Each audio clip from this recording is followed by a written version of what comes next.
존경하는 국민 여러분, 그리고 우원식 국회의장님을 비롯한 선배 동료 의원 여러분, 국회 국방위원장 국민의힘 성일종 의원입니다. 우리는 지금 대통령 탄핵이라는 엄중한 시간을 보내고 있습니다. 탄핵 심판 결과에 대한 파급력을 고려하면 헌법 해석의 최고 기관인 헌재의 재판 절차는 한치의 흠결도 있어서는 안 됩니다. 하지만 이미 대통령 체포 과정에서 누더기 쪽지 공문과 불법 체포영장, 탄핵 공작을 노린 거짓 증언 등 심각한 절차적 흠결이 있었던 것으로 밝혀지고 있습니다. 군사령관과 국정원 2인자의 계엄 당일 증언은 민주당 의원의 유튜브 방송 출연과 국회 국정조사, 검찰, 헌재에서 수시로 바뀌고 있습니다. 민주당 의원과 결탁한 국정원 제2인자는 여당 대표를 체포하라는 내용을 흘려 탄핵 공작의 주인공이 돼버렸습니다. 이를 의식했는지 계엄은 내란이라는 공식을 탄핵으로 이어가려던 야당은 내란 혐의를 슬그머니 버려버렸습니다. 많은 국민들 사이에서 탄핵 재판 과정에서 제기된 증거들이 효력을 상실했을 정도로 오염됐다는 합리적 의심이 하루가 다르게 증폭이 되고 있습니다. 탄핵 재판의 절차적 정당성은 필수입니다. 그래야 탄핵 심판 결과에 대해서 국민들이 수긍할 수 있고 사회적 갈등도 최소화할 수 있습니다. 이에 본 의원은 오늘 헌재 재판 과정에서 논란이 되고 있는 탄핵 공작 실체를 국민 여러분들에게 소상히 알려드리려고 합니다. 질의에 앞서서 탄핵 공작 사전 모의 정황에 대해서 보고를 드리겠습니다. 오늘 저는 707 특임단장인 김원태 대령을 공식적으로 불러서 면담을 했습니다. 오늘 들은 답변은 민주당 의원들한테 완전히 이용당했다라고 얘기를 했습니다. 12월 6일 김병주 의원 곽종근 사령관에게 회유를 합니다. 5일 전후 김병주 의원 곽종근 사령관에게 전화를 하여 항의 방문 형식으로 갈 테니 자연스럽게 유병소로 나와라 얘기를 합니다. 김병주 의원이 5일 질문도 미리 불러주며 답변을 미리 준비를 시키고 6일 유튜브에 출연해서 원하는 답변들을 유도를 합니다. 두 번째, 12월 10일 국방위가 정해 시간에 박범계 의원, 곽종근 사령관 회유를 합니다. 이상현 민주당 전문위원이 먼저 만나고 또 회유를 시작한 후 부승찬 의원, 박범계 의원이 와서 곽종근 사령관을 1시간 30여 분 동안 회유를 합니다. 박범계 의원이 사령관에게 답을 연습을 시키고 박범계 의원이 받아 적은 후 본인이 적은 문장을 그대로 하게 강요를 합니다. 곽 사령관에게 답변을 연습시키며 리허설을 진행을 합니다. 민주당 의원이 김모 변호사를 불러 변호사 조력 등 민주당에서 곽 사령관을 보호해 줄 테니 걱정하지 말라고 회유를 합니다. 박범계 의원이 공익제보자 추천도 해주겠다고 얘기를 합니다. JTBC 방송이 마치 대기한 듯 바로 취재가 들어갑니다. 이상의 내용은 김현태 707 특임단장이 군 검찰에서 진술한 내용을 저한테 다시 한번 얘기해 주신 겁니다. 이 부분은 민주당 의원들이 어떻게 했는지 적나라하게 알려준다는 말씀을 드립니다. 질의를 들어가도록 하겠습니다. 법무부 장관님 나와주시기 바랍니다. 성일종 의원의 단상의 방향을 국무위원석을 향해 조정하고 있습니다. 김서구 법무부 차관이 단상 앞에 섰습니다. 의석에서 발언하지 마시고 끝까지 듣고 사실과 다르거나 반박할 일이 있으면 다음 하는 의원에게 요청해서 그렇게 하는 게 좋겠습니다. 진행이 잘 되지 않아서 제가 말씀드립니다. 사회자는 주호영 국회 부의장입니다.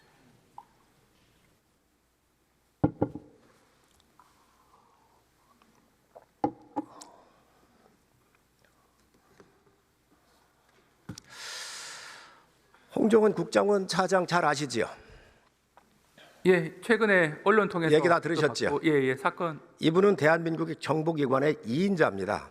미국의 CIA, 이스라엘의 모사드, 영국의 MI6 이러한 정보기관, 세계적인 정보기관의 2인자들이 정치에 끼어들고 또 국가적 혼란의 트리거가 되고 국가 운명을 뒤흔드는 정치에 개입하는 사례를 혹시 들어보신 적 있습니까?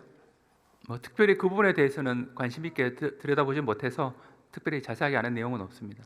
간첩을 잡으라고 했더니 간첩은 잡지 않고 대북 공작을 하지 않고 탄핵 공작을 하고 있습니다. 이것은 더더욱 대한민국을 위험에 빠뜨리는 일들입니다. 이게 바로 이적 행위입니다. 이게 내란 탄핵의 핵심 중심에 홍정원 국정원 차장, 대한민국 국가정보원의 2인자가 있다고 하는 겁니다. 있을 수 없는 일입니다. 여기 들어가 보겠습니다. 10월 3일 날 10시 53분경에 대통령이 전화를 합니다. 싹 다 잡아들여. 국정원에 대공수사권 주겠다 이렇게 얘기를 합니다. 그런데 10월 6일 한겨레 인터뷰에서 싹 다 잡아들여. 그리고 대통령께서 잡아들일 정치인 명단을 준 것처럼 한겨레하고 인터뷰를 합니다. 이게 한겨레에 다 나갔습니다. 기억하시죠? 네. 자, 그리고 10월 6일 KBS하고 인터뷰를 합니다. 한겨레와 인터뷰했던 거 대통령이 싹 다 잡아들이라고 했는데 그 명단을 준 것은 대통령이 준 게 아니고 방첩사령관한테 받았다 이렇게 얘기를 합니다.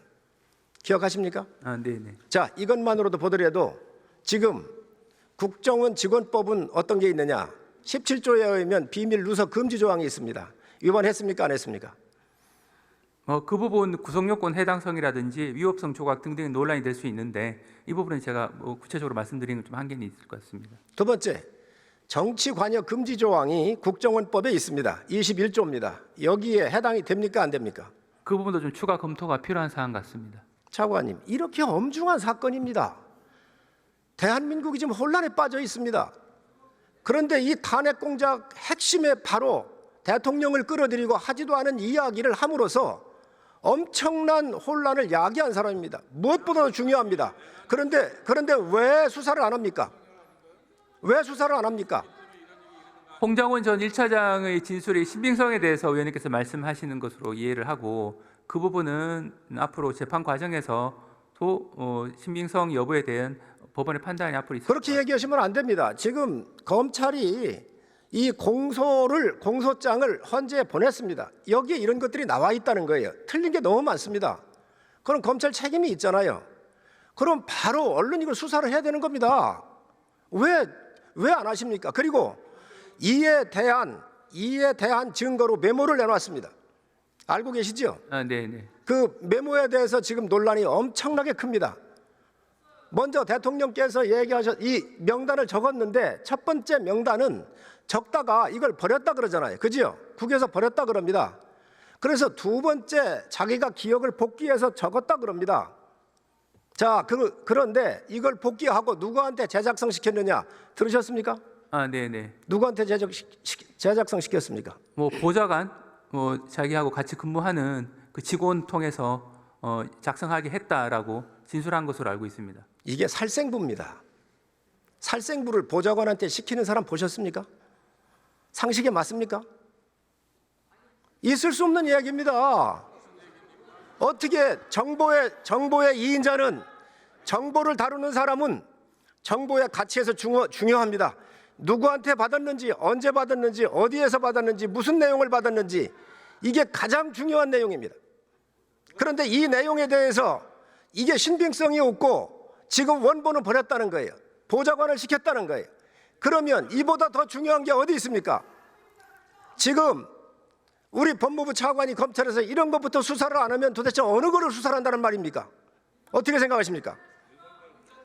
네, 지금 위원님께서 말씀하시는 그 부분은 최근에 헌법재판소 증인으로 나와서도 이제 논란이 좀 된 부분이기도 하고 앞으로 재판 과정에서도 신빙성 여부 판단에 있어서 여러 가지 추가 검토가 법원 내에서도 아마 될 것으로 생각합니다. 이 국정원 차장이 국정원장 공간 앞에서 받아 적었다 그랬어요. 국정원장 공간 앞에 CCTV가 있을 겁니다. 없겠습니까? 그 중요한 시설에? 빨리빨리 압수수색을 해야 될 거 아니에요. 이 메모를 빨리 입수해야 될 거 아니에요. 이 입수해서 필적 감정하고 CCTV 가다 감정하고 이 중요한 이 사건의 탄핵 공작의 트리거가 바로 이 홍장원인데 이에 대해서 수사를 않는 게 지금 검찰이 지금 뭘 하고 있습니까? 응? 어떻게 생각하십니까? 네, 위원님께서 말씀하신 부분은 취지는 홍장원 전 1차장에 대한 수사를 촉구하시는 취지로 보이는데 일단 당의 그 수사팀에서 여러 가지 수사의 필요성 여부를 합리적으로 판단할 것으로 생각은 합니다. 이 홍정원 차장이 헌법재판소에 가가지고 자기가 이 메모를 썼는데 왼손으로 썼답니다. 왼손잡이랍니다. 이 사람 왼손잡이 아닙니다. 국정원에 제가 제보받은 부하였던 직원이었던 사람들로 제가 제보받은 게 보면 화면 보시면 저 보십시오. 지금 이렇게 쓰지 않습니까? 상습적으로 쓰고 있는 겁니다. 이게 어떻게 왼손잡이입니까? 응? 정말로 있을 수 없는 모든 게 거짓으로 지금 꾸며주고 있다. 탄핵 공작을 하고 있다.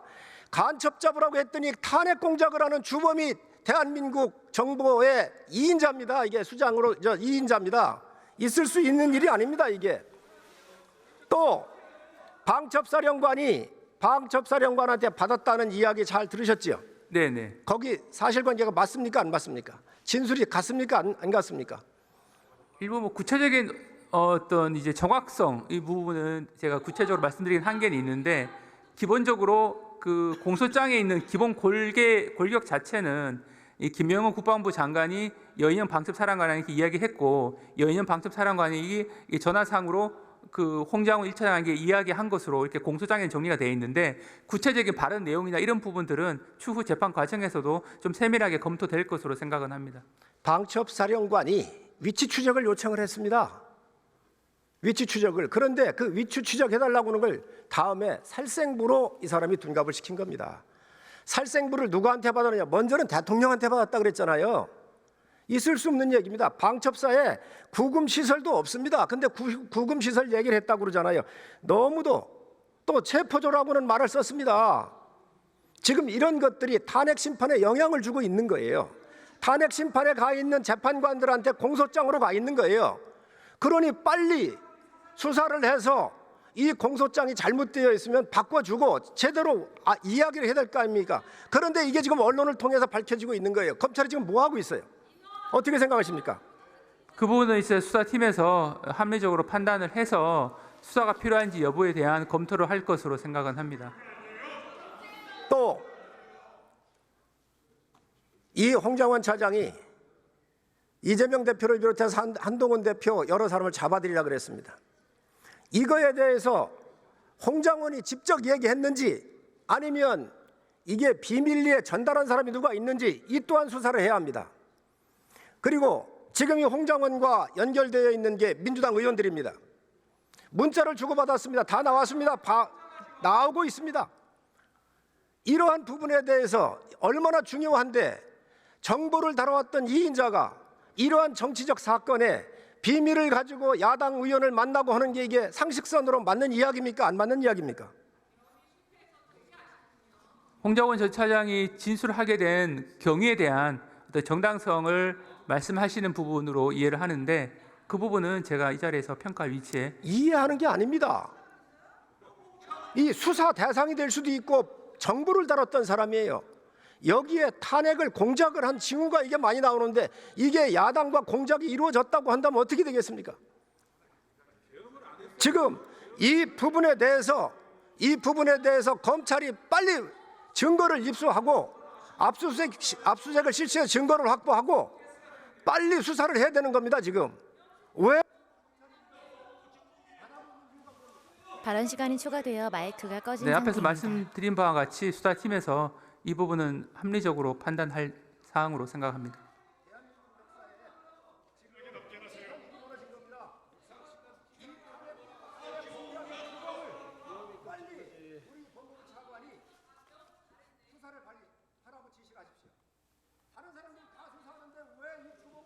성일종 의원이 김서구 법무부 차관에게 네, 질의를 위원님께서 계속하고 말씀하신 있습니다. 부분은 한번 살펴보도록 하겠습니다.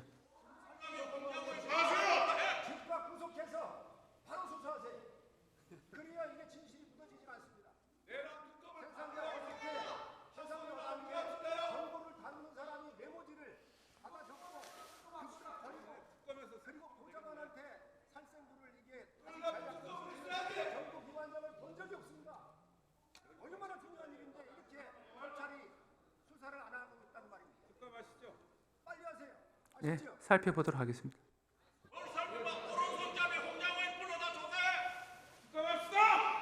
김서구 법무부 차관이 인사를 한 뒤 퇴석합니다.